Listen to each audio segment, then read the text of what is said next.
నమస్తే అండి, నా పేరు Lavanya. Welcome back to Bhimavaram special kitchen. ఈరోజు నేను మీకు పప్పు చెక్కల్ని పర్ఫెక్ట్గా అస్సలు ఆయిల్ పీల్చకుండా కరకరలాడుతూ ఎలా ప్రిపేర్ చేసుకోవాలో కొన్ని టిప్స్తో షేర్ చేస్తున్నానండి. సో ఎక్కడా స్కిప్ చేయకుండా చూడండి, మీరు కూడా పర్ఫెక్ట్గా చేసేస్తారు. మరి ప్రాసెస్ ఏంటో చూసేద్దామా? ముందుగా ఒక మిక్సీ జార్ని తీసుకుని దాంట్లోకి ఒక 2 అంగుళాల అల్లం తీసుకోండి. ఇక్కడ చూపించే ముక్క కన్నా జస్ట్ కొంచెం పెద్ద ముక్క తీసుకున్నానండి. దాన్ని ముక్కలుగా కట్ చేసుకుని వేసుకుని అలానే 5 నుంచి 6 పచ్చిమిరపకాయలను కూడా ఇలా చిన్న పీసెస్గా కట్ చేసుకుని కచ్చాబచ్చాగా గ్రైండ్ చేసుకుని పక్కకు పెట్టుకోండి. ఆ తర్వాత ఒక మిక్సింగ్ బౌల్ని తీసుకుని దాంట్లోకి 2 గ్లాసుల పొడి బియ్యం పిండి వేసుకోండి.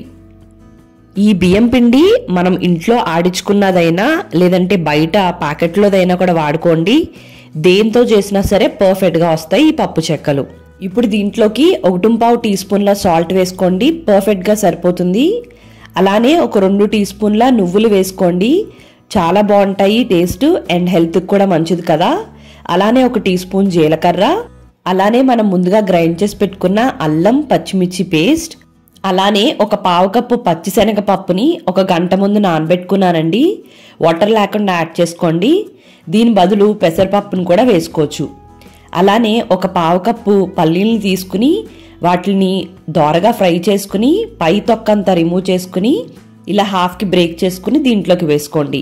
అలానే 5-6 రెమ్మల కరివేపాకుని ఇలా చిన్న చిన్న పీసెస్ కట్ చేసుకుని వేసుకోండి. అలానే కొద్దిగా కొత్తిమీరను కూడా వేసుకుని ఇవన్నీ కూడా బాగా కలిసేలాగా కలుపుకోండి. సాల్ట్ పచ్చిమిర్చి పేస్ట్ బాగా కలిసితే సరిపోతుందండి, మిగతావి అటు ఇటు కలిసినా కూడా పర్వాలేదు. ఇలా కలిపేసుకున్న తర్వాత దీంట్లోకి బాగా వేడి చేసుకున్న వాటర్ని వేసుకోండి. ఒక్కొక్క బియ్యం పిండికి ఒక్కొక్కలా వాటర్ పడుతుంది అండి. సో 1 గ్లాస్ నుంచి 1.5 గ్లాసుల మధ్యలోకి వాటర్ అయితే పడుతుంది. బాగా వేడి వాటర్నే పోసుకోండి. వేడిగా ఉంటుంది కాబట్టి ముందు గరిటెతో కలుపుకుని ఆ తర్వాత చేతితో బాగా కలుపుకుని ఈ కన్సిస్టెన్సీ వస్తే సరిపోతుంది. ఆల్మోస్ట్ జంతికల పిండికి ఎలా అయితే మనం కలుపుకుంటామో అలా వస్తే సరిపోతుంది. ఇలా నొక్కు చూస్తే కొద్దిగా స్మూత్గానే వెళ్ళాలి అండి, మరీ గట్టిగా ఉంటే పప్పు చెక్కలు గట్టిగా వచ్చేస్తాయి అన్నమాట.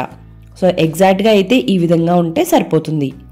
ఇలా బాగా కలిపేసుకున్న తర్వాత మూత పెట్టుకుని స్టవ్ని ఆన్ చేసుకుని ఒక కడాయిని పెట్టుకుని డీప్ ఫ్రైకి సరిపడా ఆయిల్ పోసుకుని అది హీట్ అవుతుండగా ప్యారలల్గా పప్పు చెక్కల్ని ప్రిపేర్ చేసుకోవాలి. పప్పు చెక్కలు ముందర ప్రిపేర్ చేసుకుని పెట్టేసుకుని తర్వాత డీప్ ఫ్రై చేసుకుంటే అవి తడి ఆరిపోయి ఇరిగిపోయినట్టు వచ్చేస్తాయండి. సో ఒక వాయికి సరిపడే మాత్రమే ప్రిపేర్ చేసుకుంటూ ప్యారలల్గా వేయించుకోవాలి. ఒక వాయి వేగుతుండగా ఇంకొక వాయిని ప్రిపేర్ చేసుకోవాలి. పిండి అంతా కూడా మూత తీసి బయట ఉంచేయకూడదండి. కొద్దిగా పిండి పక్కకి తీసుకుని పెట్టుకుని ఆ తర్వాత ఇలా చూపిస్తున్న విధంగా రౌండ్ బాల్స్ లాగా చేసుకోండి.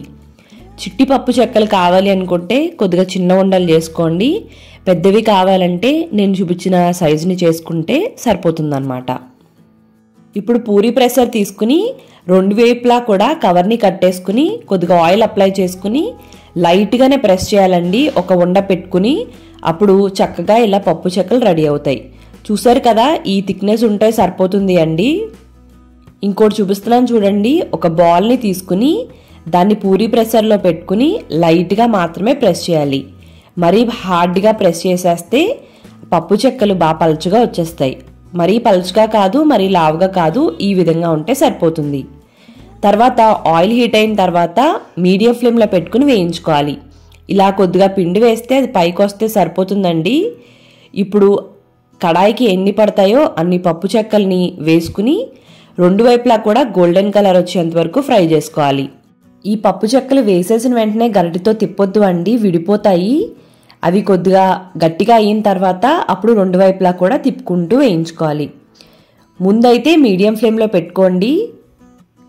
ఆ తర్వాత 1 నిమిషం హై ఫ్లేమ్లో పెట్టుకుంటే మంచి కలర్ వస్తుందన్నమాట. ఇక్కడ పైన చూసారు కదా, కొద్దిగా గట్టిగా అయినట్టు అనిపిస్తుంది. ఇప్పుడు మరోవైపుకి తిప్పుకుంటూ వేయించుకోవాలి. ఇలా లైట్ గోల్డెన్ కలర్ వచ్చిన తర్వాత 1 నిమిషం హై ఫ్లేమ్లో పెడితే మంచి కలర్ వస్తుంది అండి. ఇలా కలర్ రాగానే వీటిని ఒక స్ట్రైనర్తో తీసేసుకోండి. ఇవి తీసిన దానికన్నా బయటికి తీసిన తర్వాత ఇంకాస్త కలర్ వస్తాయి. సో మీకు ఏ కలర్ కావాలో దాన్ని బట్టి వీటిని తీసేసుకోండి. అండ్ లైట్ గోల్డెన్ కలర్లో ఉండగా తీసేస్తే వేగవండి. సో చూసుకోండి, నురగ కూడా ప్యారలల్గా తగ్గాలన్నమాట, ఆయిల్లో వచ్చే నురగ. ఆ తర్వాత మళ్ళీ మీడియం ఫ్లేమ్లో పెట్టుకుని పప్పు చెక్కల్ని వేయించేసుకోండి. ఇదే విధంగా అన్నిటిని కూడా రెడీ చేసేసుకోండి. చూసారు కదండి ఇవి ఎంత క్రంచీగా ఎంత పర్ఫెక్ట్గా వచ్చాయో. మరి మీకు ఈ వీడియో నచ్చినట్టయితే like, comment, share and subscribe to Bhimavaram special kitchen. Thank you అండి. మరి మళ్ళీ వీడియోలో కలుద్దాం.